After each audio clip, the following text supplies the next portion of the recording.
Hey, and we are live. Welcome to the Shizzo, everyone. My name is Maximo, your host, as always, taking over your Tuesday night, taking over the airwaves from wherever you may be watching from. I wish you well. I wish you peace. I wish you love. I wish you all the beautiful things, and I hope you living in abundance wherever you may be watching from. Go ahead and give us a like, give us a comment, give us a share. As always, we are so appreciative that you're here with us tonight because you could be anywhere. But Tuesday night, the Maximo Show is the place to be right here at VodPod Media, because not only do we have this going on at 7 p.m. Central, 8:30 p.m. Central. Check the San Pluto Show out with Amzilla, your favorite music review show. Big shout out to Guyland Jackson. Big shout out to the Delgado Law Firm. Big shout out to my man, Dr. Keino Miller, who is well-traveled. We were talking earlier about Indiana, Florida, Oklahoma, and now Seattle, Washington. Brother, what's got you in Seattle, man? What's going on, man? How we doing tonight? Hey man, I'm doing well. The work that must be done. So, I've been blessed and fortunate to continue some of the working with athletes here in this area. Um, and I'm excited. I'm excited about the opportunity, and it's different, but different is good. Yeah, so I'm all right. Yeah, this is a really good transition. I'm loving it though. Absolutely, brother. Well, listen, we've got to say, first of all, thank you so much for being with us here tonight.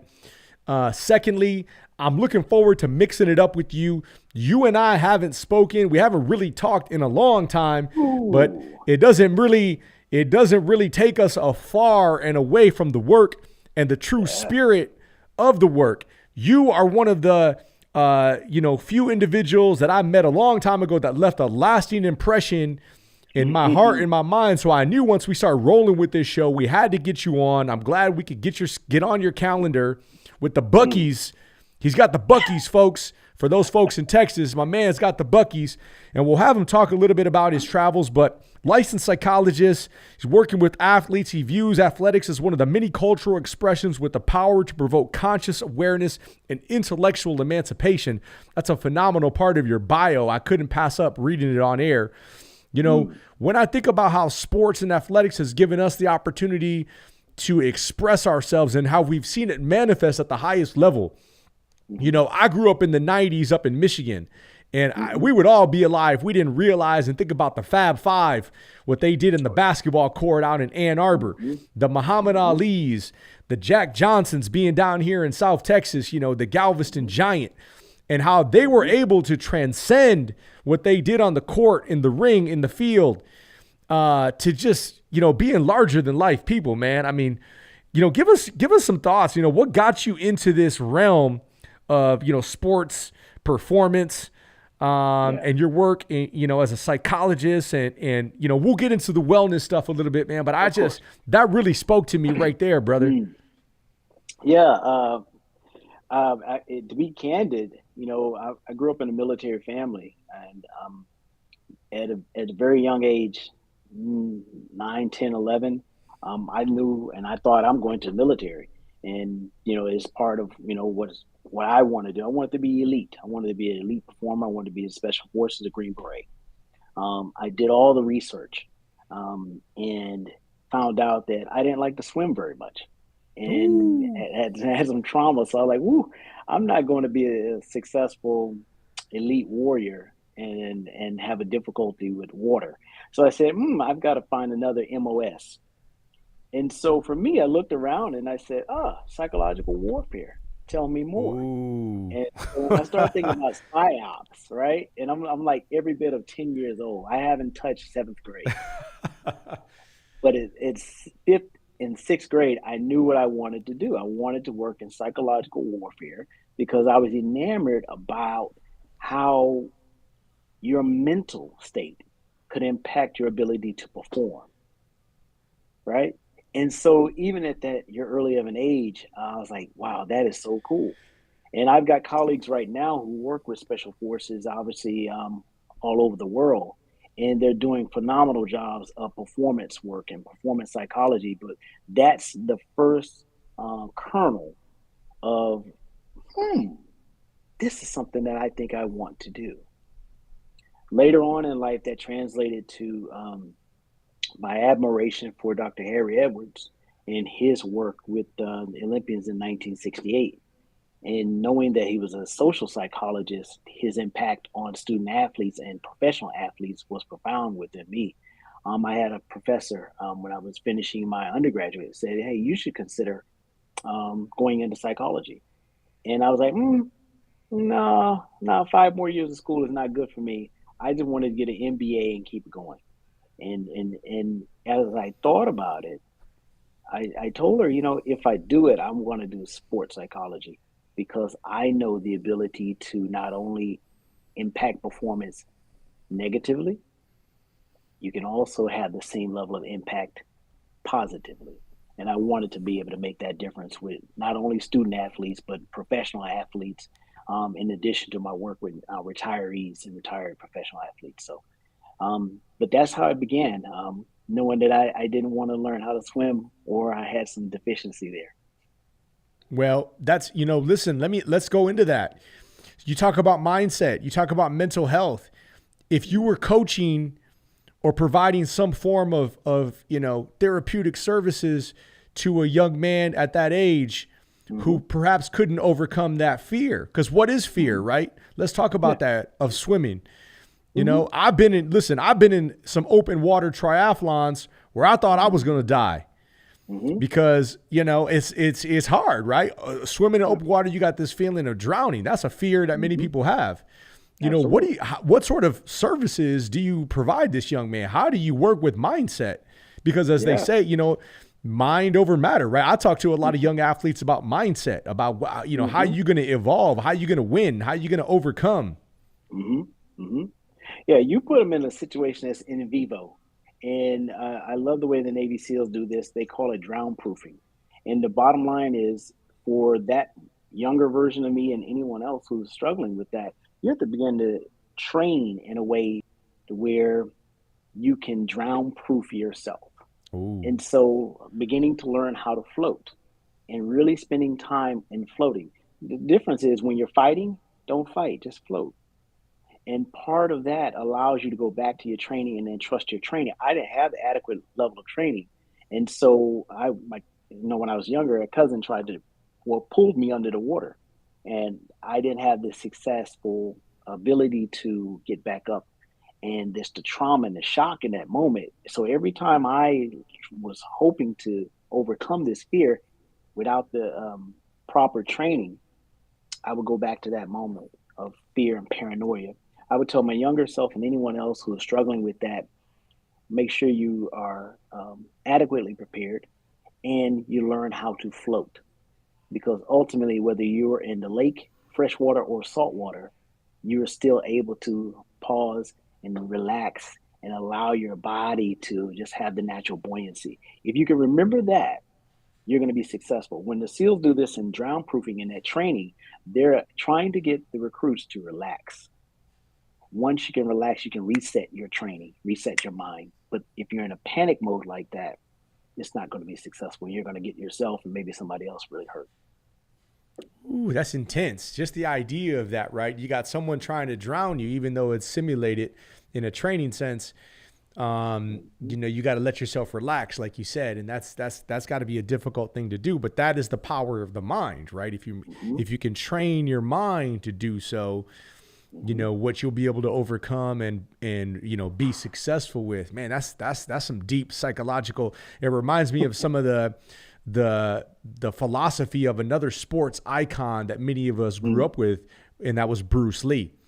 You think about some of these titans, some of these originators, right, that had their own thing, right? They had their whole, persona and philosophy that they utilized through sport, right? I mentioned Muhammad Ali, Jack Johnson, Bruce Lee, other originators, right? People that were, on the cutting edge of using sport to redefine the culture, man. I mean, how powerful is sport to even do that? Oh, sport is a powerful model for human ability and human excellence. And so when we think about just the term elite, the elite performer gets an opportunity to compartmentalized at a very rare level, right? And so when we think about sport as just a model of how we can perform, in everyday life, I think part of that is really tapping into being present, being aware, pulling your resources, being very solution oriented. So we're working together. And that's another part of it. There are a lot of different individual sports. They perform a little differently, but ultimately you're learning how to work collectively. And so as you're asking your muscles and what we call muscle memory to respond collectively, we're asking, performers to be able to respond collectively and be able to, like I mentioned there, perform under pressure. All of those things, sport is significant in the place that where when you take that out into the community, when you're engaged in social action, to talk about Muhammad Ali, he had a very famous quote. And I have memorized it and I have used it in training and therapy. Is the repetition of affirmation that turns into belief. And once that belief becomes a deep conviction, things begin to happen. It is the repetition of affirmation. So you have to know and be. And not only know and be, you have to engage that thought. And once you engage that thought, you ultimately have to believe it. So how do we move beyond sport? Well, we have to have the same level of dedication and affirmation as we're performing and engaging in any level of study, care, any endeavor outside of that. Sport prepares individuals to perform on a very high level consistently, and I would argue empower others. Because what we see, obviously, we have idols, right? Like you mentioned Bruce Lee. You grew up watching Bruce Lee, right? He made you believe, and all of us believe, when we went outside in the backyard afterwards, we can do the same thing because we saw him perform very, very high level. So we know that it has that connection. It ties us together and inspires us who are watching. Michael Jordan, if I can talk about him just for a moment. I was watching television when he hit that shot against Cleveland, and it's a Gatorade commercial now. Right after that game, they won. They advanced in the Eastern Conference finals to play Detroit again, or that was the first time. But I went outside and started hitting that same shot. So again, it brings us to a place of collective consciousness. It inspires us. It teaches us how to be disciplined and how to pull the best out of ourselves and others. That's the power of sport. Yeah, and then like you mentioned, witnessing that greatness, right? I mean, when I think about witnessing the greats, right? You think about someone like Usain Bolt running that 100 meters. Someone like Michael Jordan sinking that shot. I mean, Michael had numerous moments that you could point to. LeBron has had his moments, right? I mean, some of these guys though, I mean, even if you didn't know anything about the sport, if you never watched Michael Jordan play, but you just tuned in for that 5 seconds against Cleveland, and you saw him command the ball, break free, get a shot, moving away from his strong hand, elevate, shoot over, sink the shot, the celebration afterwards, it's like you would be like, that is amazing. You wouldn't even have to be a fan of basketball. It's like when you see a violinist playing a violin, and it's just so profound. It's so melodically on point. You would say, that is music. That is amazing. That's what happens when you witness the greatness in those sports. And again, all of those greats have had their moments, it feels like, right? You think about Ali standing over Sonny Liston. You think about Jordan hitting that shot. You think about Deion Sanders high-stepping from the 25-yard line going in for a interception return. You think about Usain Bolt looking over his shoulder and smiling, right? Those moments give you chills. It's like the greatness that you've seen, and when you've seen it from our people, right? When you've seen it from our people who historically in this country hadn't had a whole lot, have been said, oh, we ain't good enough, who've been said, nah, y'all going to be relegated to the back or on the side. You don't get to have the opportunities, right? You think about them all. You think of Pelé. You think of Serena Williams, right? You think of, all of them, all of the greats, right? I mean, I'm kind of drawing a blank, but we know some of those greats, right? And some of the legends, Messi, right? All of these legendary performers at the very highest level making music, and it just wins people over, like you said. Yeah, it's beautiful to watch that talent on display. But what I would ask everyone who has been a witness to think about the level of preparation that went into creating that in the moment performance, and many of the greats have talked about. I've heard Kobe talk about it. I've heard Jordan talk about it, and even Usain Bolt. The hours and the mental fortitude that goes into being able to perform at that level is unparalleled. Dion talks about this in terms of everyone wants to shine, but no one wants to put in the work. Muhammad Ali talked about it, that he hated running, but he suffered in that moment. One day he could be a champion. And that's what turned him on, is the idea of being a champion and ultimately understanding what others saw and how that being a champion, or how that position encouraged and inspired others. So we'll do the things, but it's often done in the dark without very much recognition. These are elite level performers, but these are masterful individuals with work ethics out of this world. I'm glad you said that, because there's a gym that I work out at from time to time, and on the gym wall, he has the quote by Michael Jordan that, I think they made it into a commercial. It's become one of his key phrases and taglines. You already know what I'm talking about.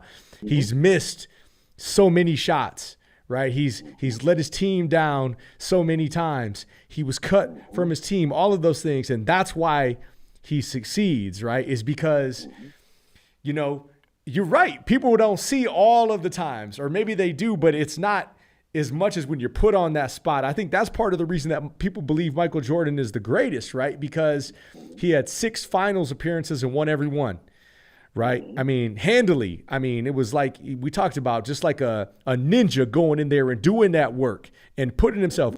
But people say all the time, right? We talk about the Last Dance documentary, that he was practicing like that.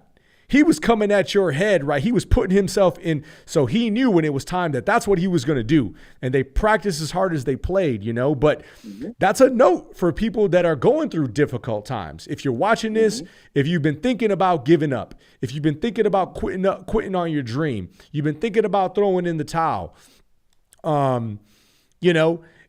it is difficult. The things that we try to do as entrepreneurs, as medical practitioners, as people that have their own offices and staff, and being a leader. Leadership is hard. Stepping into those shoes and doing what you really want to do to change, systemic issues is difficult. But that is why we got to do the work. Absolutely. And that's the part, even for those who may be watching, it's a day-to-day grind. And my work with athletes transfers over to working professionals and even those who are in leadership.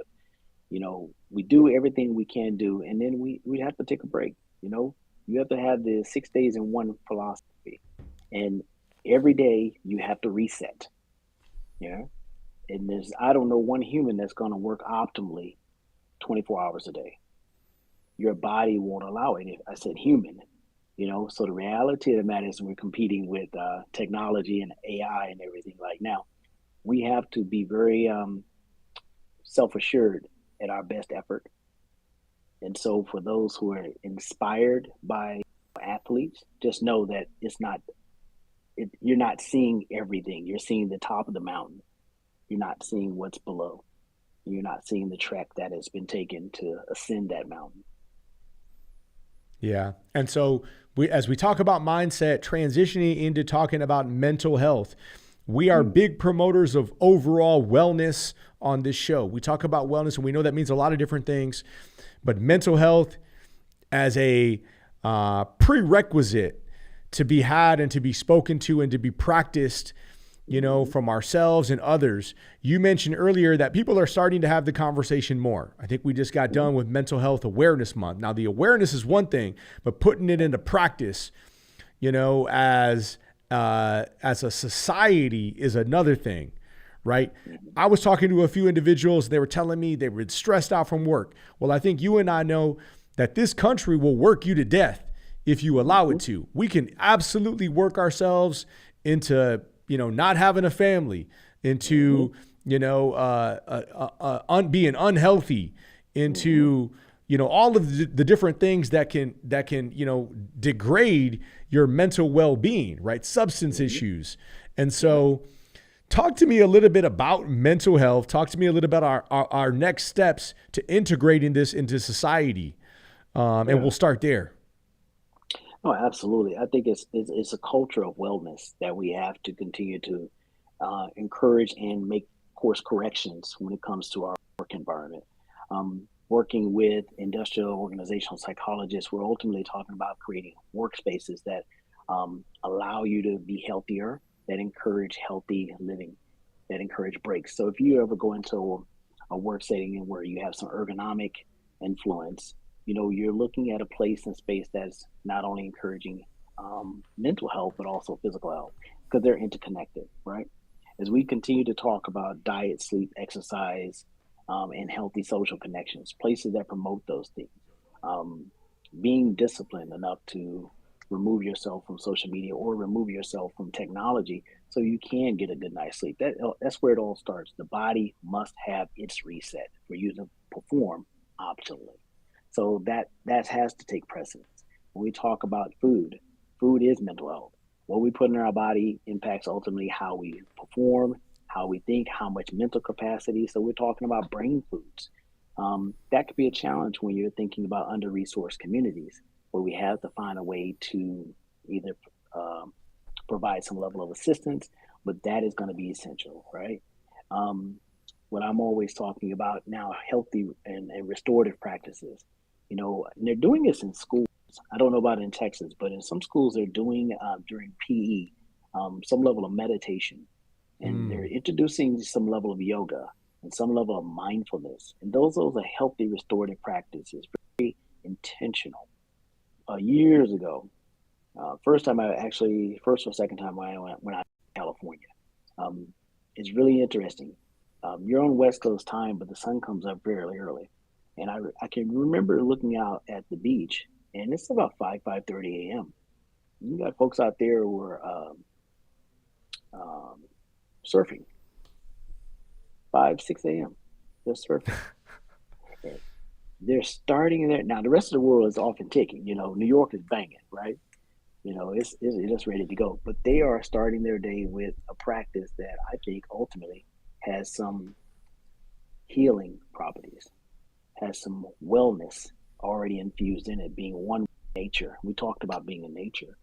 But I think the more we create spaces, we adopt spaces, we change our spaces into those that prioritize health and wellness, we're going to be okay. The sickness is in, I must do it right now. I must do it right now. Well, when I was in Oklahoma, what I learned was I had to be somewhere at 8 o'clock, but I also wanted to go and work out at 6. But I also wanted to wake up and meditate and get my mind right. So I had to wake up at 5. And 5 became 4:30 because I needed time to really get myself motivated just to sit still for 15 minutes.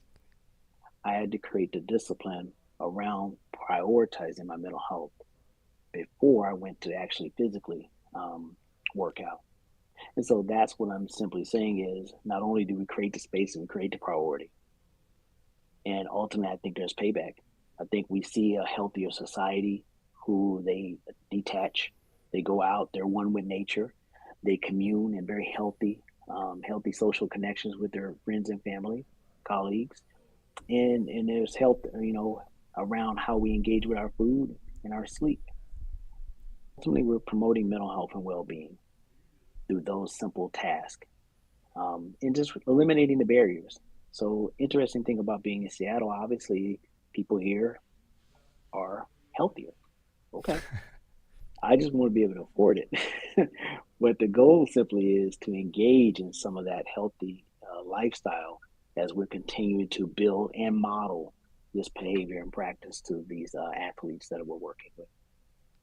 It's interesting. I read an article that said, yes, we need mental health services, but sometimes people just need money too.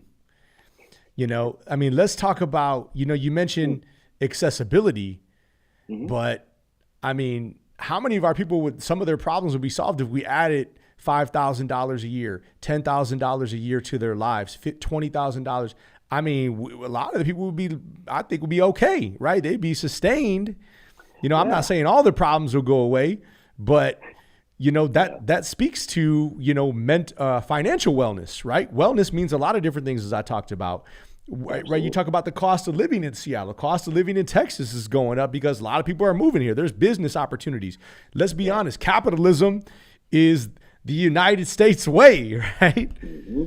Yeah.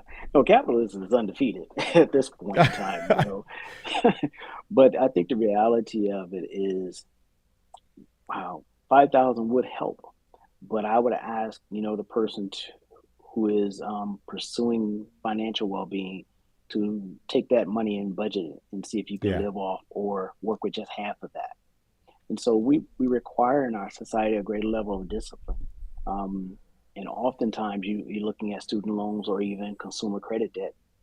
There's got to be a higher level of discipline when we are engaging with our money. And I would be the first offender of not being as smart as I would have liked to have been. But very thankful that, by having employment, I have another chance, hopefully at the next paycheck, to right some of the wrongs.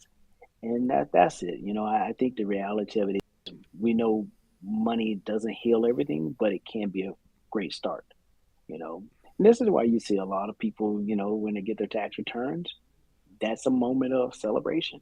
For some people, the 1st and the 15th is a moment of celebration. You have to be very disciplined, though.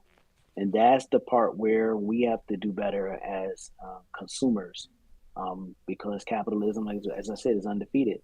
We have to recognize that maybe I don't need 2 or 3 pair of Jordans. Maybe I get Wait a one minute, nice what? pair of Jordans. You don't? You don't need 2 or 3 pair of Jordans. What? No. Is that blasphemy? Nah, I'm messing with you. But no, you speak into it. But you speak into the reality of it. I mean, absolutely. We had a conversation with one of my good friends. I got to give him a shout out. Today's his birthday. Dustin Castro, submission technician. He is a trainer. He is a brown belt in jiu-jitsu, Brazilian jiu-jitsu. Really amazing guy. We talked about, I had him on the show. We talked about the balance that is necessary in making, you talked about food, of healthy choices with regards to food. Look, we know in the barrios on the west side here, the south side of San Antonio, you're going to find 30 taco shops, 40 McDonald's, couple liquor stores and all that before you find one solid healthy food store or health food choice, right? A Whole Foods or something along those lines, right? Where you can get a healthy, fresh fruit, things of that nature. Yeah. But at the same time, we can't use that as an excuse to why we're eating unhealthy, right? Of why we're choosing certain meals to put in our body, because as you just talked about, listen, you and I know, but the masses of our people don't realize that food is medicine. And what we are putting into our body has a direct correlation to our output and how we feel, how we treat each other. Absolutely. Absolutely. And say that again. And that's the re-education part, right? So we know that there's a way that and there are communities that have survived for generations. So money was the last of the limitations. There's a way to create a healthy diet and be affordable. And there really is. It's now choices. And so when we're thinking about, food and the importance of it being medicine, that's going back to the re-education. There are elders who understand the relationship we have with food. And when I think about soul food, I'm going to give that example. For so many, it's detrimental, right? But the same elders understand the importance of herbs, the importance of taking some, I want to say laxatives, but taking some other routes toward easing the body's discomfort. Yeah. And so, it's a gift and a curse. We understand that there's a certain knowledge that was passed down, and we can't be excessive but we can be moderate in the things that are ultimately going to have some level of help. You know, I was raised that, hey, salt can really do some detrimental things. However, sea salt is a better choice because you use less of it and it's healthier for your body. Yeah. So there's a way to be able to acknowledge the moderation and that we can still have healthy outcomes despite, economic resources. So that's the part where, who we're listening to and where we're getting the information from, I think ultimately is going to be critical. We learn, okay, don't eat the egg yolks. Okay. Well, if you are impoverished, maybe just cutting the egg yolk in half because you're not getting as much cholesterol, but you're still getting those vitamins. And you're still getting those calories. So it's a way of doing it that I think ultimately we have to be invested in that obtaining and then securing and then passing on that knowledge. I'm so happy you said that as well, because in today's day and age, and you know this, listen, people are getting their information, their so-called education on the internet. And on the internet, you're going to find all the things, right?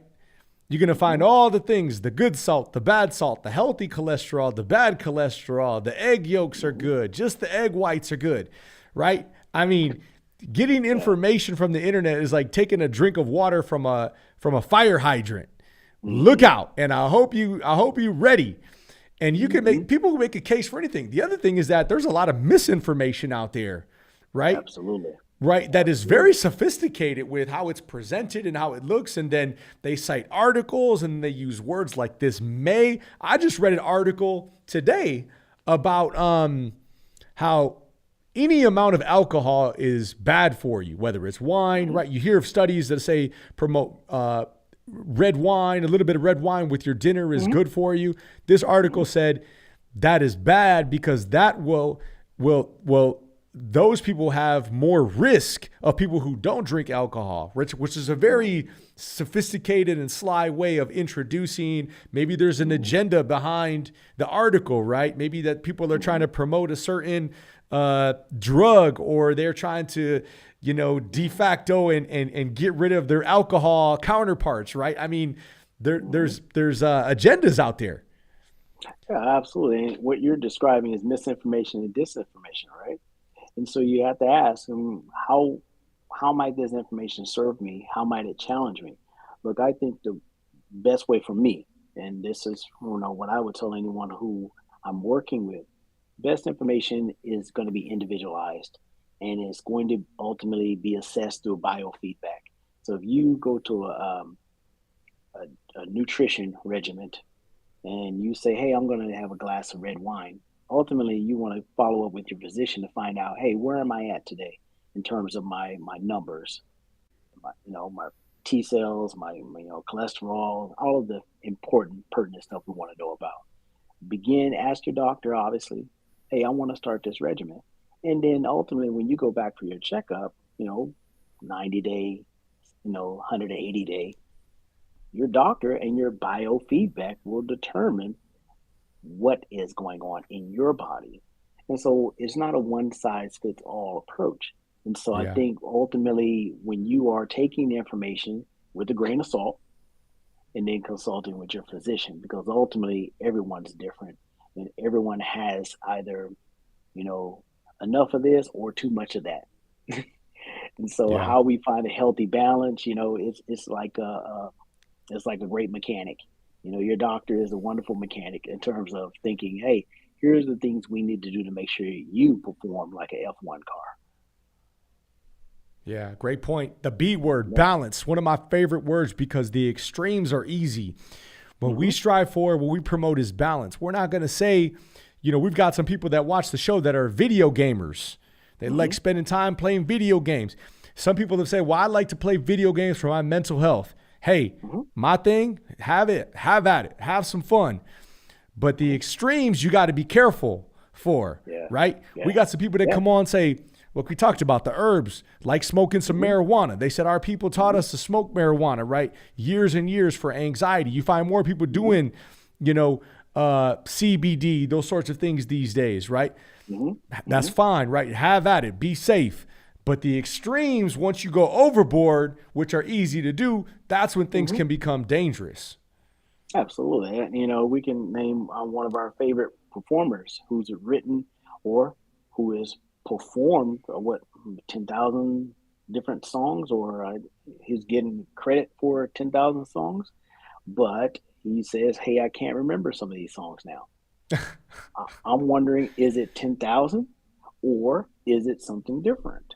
And the reality of the matter is everything in moderation, but we have to really be able to understand that, there are things we put in our body which ultimately does have a toxic effect. And so we have to find a way to do it. And sometimes you just have to abstain, and sometimes you have to allow yourself to have a reset, you know? And so even when we're talking about these type of things here, perfect example. This morning I said I'm not going to put on my AirPods. I'm not going to listen to anything. I'm just going to walk. I've got to walk. I've got about a mile walk. And I said I'm just going to listen to, the environment. And I did this not to show that I'm superhuman or anything like that, but I said I just want to change. I just need more balance, and I'm just trying to hear something, and I want it to come from within. And so being conscious enough to say that I can make a change and I know it could have a different impact on me, I think that's huge. So balance is essential, but at the same time, being open to embracing something new to achieve that balance, I think that's the part where we're working on the forefront. Yeah, I'm so glad you said that as well, because the best psychologists, the best mental health practitioners that I've come across, particularly when we're dealing with communities of color who we're trying to find those on roads to and with inside of the communities, are people that can develop trust. We know how important trust is in getting people to believe, right? We know about the stigma that's involved with seeking services, mental health, particularly amongst men. But some of the best are the ones that are able to speak with a sense of calmness that you have mastered, my friend. I have another relative that when she speaks, it just provides you with a sense of calmness, and that barrier that you may have had immediately comes down, where you like, you know what, you got my attention. And so speak to me a little bit about how we can maybe calm ourselves, right? You talked about that fear of drowning. You talked about overcoming, phobias, if you will. How can we calm ourselves in those moments when we are triggered, when the trauma sneaks up on us, when we want to fight or flight, right? I mean, what are some practices that our people can do real time? Mm-hmm. Yeah, real time. Obviously, the body is the master. Well, the divine is the master architect, so we'll give that. But at the same time, breathing is the easiest way to allow your body to perform as it should. Now, we know there are some other challenges in the environment that may prevent that or may delay that, but breathing, learning how to do diaphragmatic breathing, basically breathing through your nose, out through your mouth, and hold it at the top. So some people call it box breathing, and there are plenty of YouTube clips on how to do that. But really being able to be very intentional about that breath work, that allows the body to hit a reset. Oh, I get real oxygen versus the shallow breathing that many of us are used to. You're allowing the body to reset itself. So that's the first thing, you know. And for those of us, when you're feeling overwhelmed and, in a panic mode and everything is up, just sit down, just lay down. And the bottom line is it's very easy to just kind of tense up here. Remind yourself, relax. So if you just remind yourself and tell yourself, just relax, just sit down and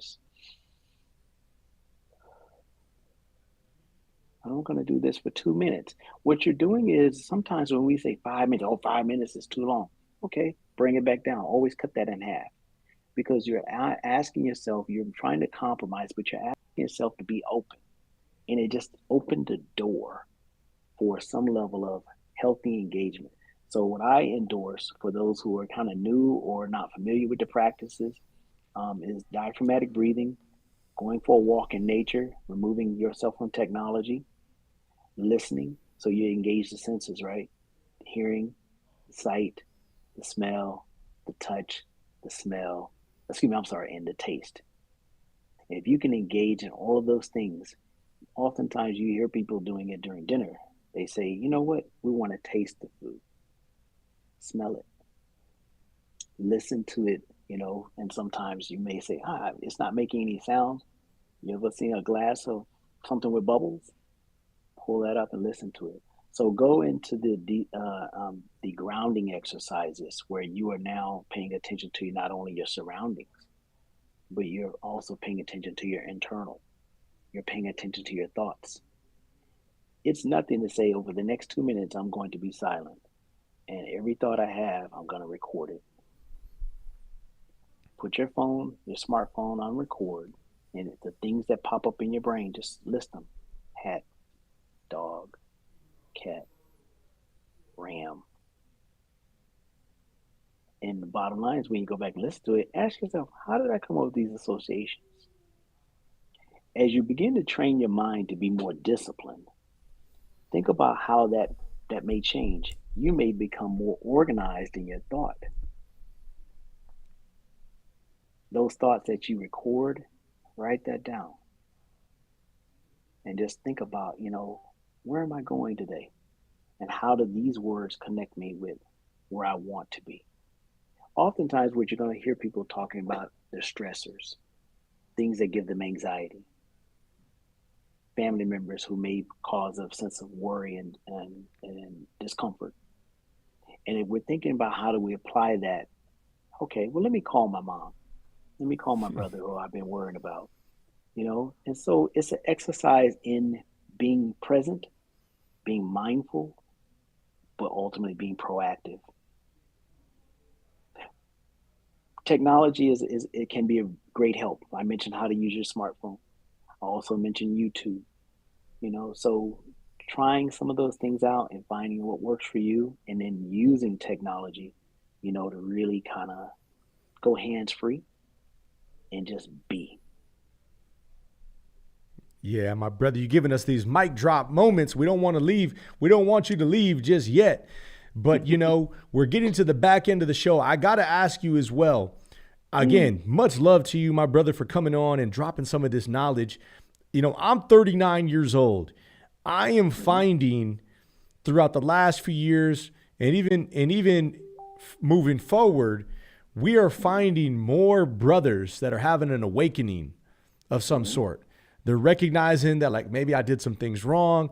They're trying to tap into more of a spiritual side, a mental side of who they are, right? They're having some sort of awakening where they're having a calling towards something of more substance.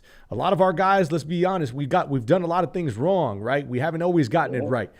Father's Day just passed. I was the first to admit, that a lot of our guys, a lot of our dads, previous dads of this generation, we've gotten it wrong more than we've gotten it right.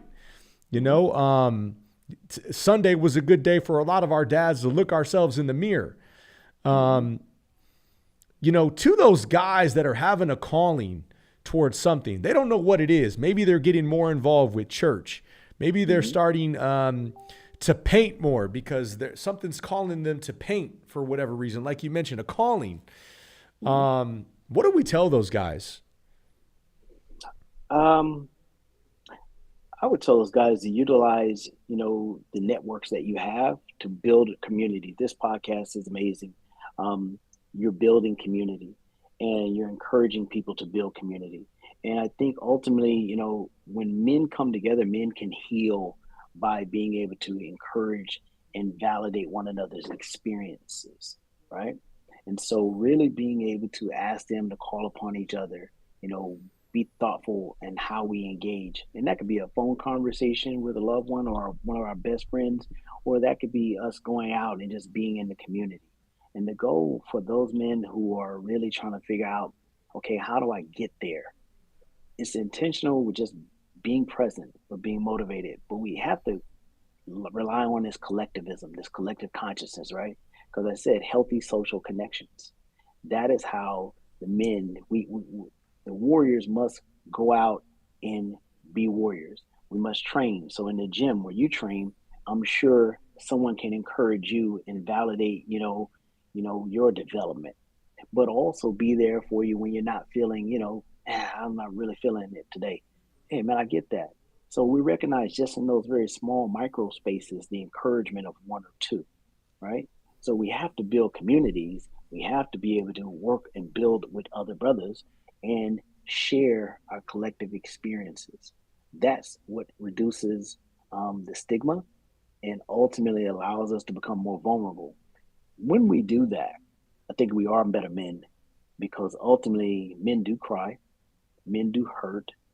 And for us to move from a place of hardness, coldness, we, by being open, become better fathers. We become better sons and husbands and partners. And ultimately, that's what we're trying to do is be our best selves on the next day and the next day. So create community, engage community, but ultimately just find your fit, your circle. And for those who say, well, hey, it's so hard, it's so difficult. Hey, you know what? This platform, the internet, the groups, Facebook, there have been so many ways for us to connect. We figured that out during COVID. We recognize the importance of human connection, but we also worked around it. So we're not limited. We just have to continue to utilize those spaces as places of health and well-being. So Great that's what I would tell points. those men. That's what I would tell them. Great points. So guys, if you're hearing that, no matter who you are, if there's something that we could do for you, if people we can connect you with, Dr. Miller, the many resources. I mean, we've been fortunate enough to have a great network. We're a few stones throws away from whoever you may want to connect with to better yourself, man. There's opportunities, there's resources out there. Let us help you. Let us work together because we need each other. That collectivism that you mentioned, right? We truly do need each other. That's what a healthy society looks like. And so, again, appreciative of your time, brother. We're going to give you 3 quick takes. We got a comment coming in from online right now. It says, Dr. Miller, thank you for being on the show. Tell us a couple of your just quick sports influences that have influenced your life and your work. Michael Jordan. I'm a Michael Jordan kid. It is going to still be Muhammad Ali. Again, that quote I offered earlier is profound in how it has impacted my life. And honestly, Tyrann Mathieu. And Tyrann Mathieu, aka the Honey Badger, he influenced my dissertation. Ooh.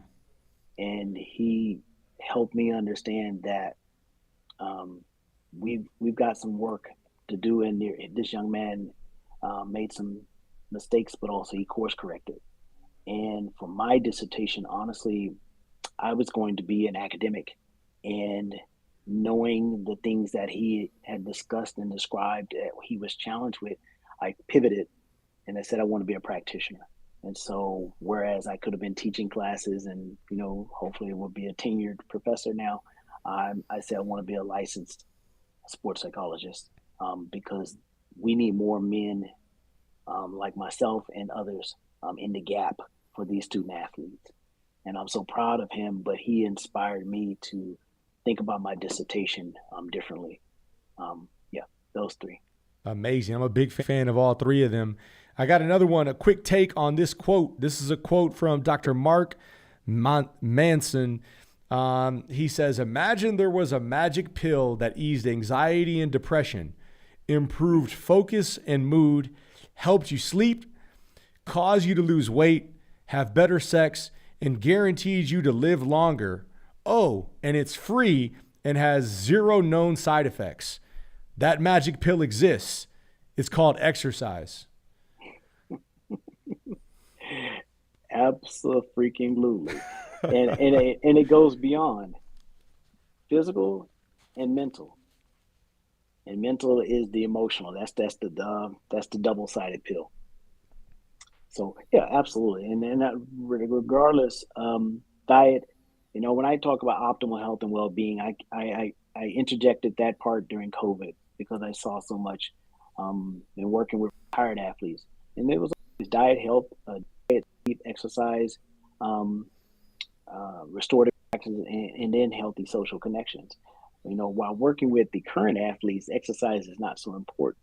But for retirees, encouraging them to get out and get some vitamin D. So many of the melanated people, we are vitamin D deficient. Got to get out, got to get some exercise, got to do things that promote healing as well as emotional and psychological well-being. They're one and the same. Great talk tonight. I'm going to let you off the hot seat, Dr. Miller, but thank you so much. This was one of my more favorite conversations because I'm a health and wellness guru. I live it. I breathe it. I'm always talking to people about, corrective exercise, rehabilitation, things like longevity, performance, athletes. You mentioned Tyrann Mathieu, was a big fan of his work, undersized. Is he still in the NFL? Oh, absolutely. New Orleans Yeah, Saints. I believe I know he won a championship with Kansas City a couple of years ago, I want to say, but I couldn't remember if he was still in the NFL. We know the shelf life of a lot of these guys is not very long because of the business of the NFL. And, we'll talk a little bit about the NFL, on another show when we have you back here, or maybe when I see you in person, sir. But I'm going to let you get the closing words and close out the show for the good of the order. Again, thank you so much. The pleasure was all mine, sir. Oh, absolutely. And the only thing I would share, with your audience and with you is be dedicated and be focused. Discipline requires only your fortitude, right? And I really want those who are here, and those who are reaching out, and those who receive this information. It's just a daily choice of how to be your best self. And if you feed your mind, if you allow your body to do the things that are going to be healing and restorative, you're ultimately going to be better for it. And so if you are needing some type of mental health services, please reach out to your insurance company or some type of community mental health services. They're there and they're available. Oftentimes they're underutilized. And so for the men and for the communities who are trying to figure it out, tap in. And this man right here is a great individual for this community. And now you're global. So look out, man. We got to get those T-shirts. We got to be able to encourage people in multiple different ways. So I'm so honored to be a part of your platform tonight. But you got work to do, man, and it's an honor to watch you. Wow, it's been over 10 years, I think. It's probably been that long. But as they say, steel sharpens steel, iron sharpens iron. None of us do this work alone. And so we're all going someplace, and nobody gets where they're going by themselves. So thank you, sir. I mean that. You're doing phenomenal work. It's a pleasure, as always. And so check him out, folks, on social media. Check him out, his website. Google him. See how you could get in front of him. See how you could bring him to your campus, to your institution. Just a phenomenal night tonight. We had a great show, folks, so we'll see you next week. And tune in right here. Subscribe, VodPod Media. We'll see you next week, folks. Amen.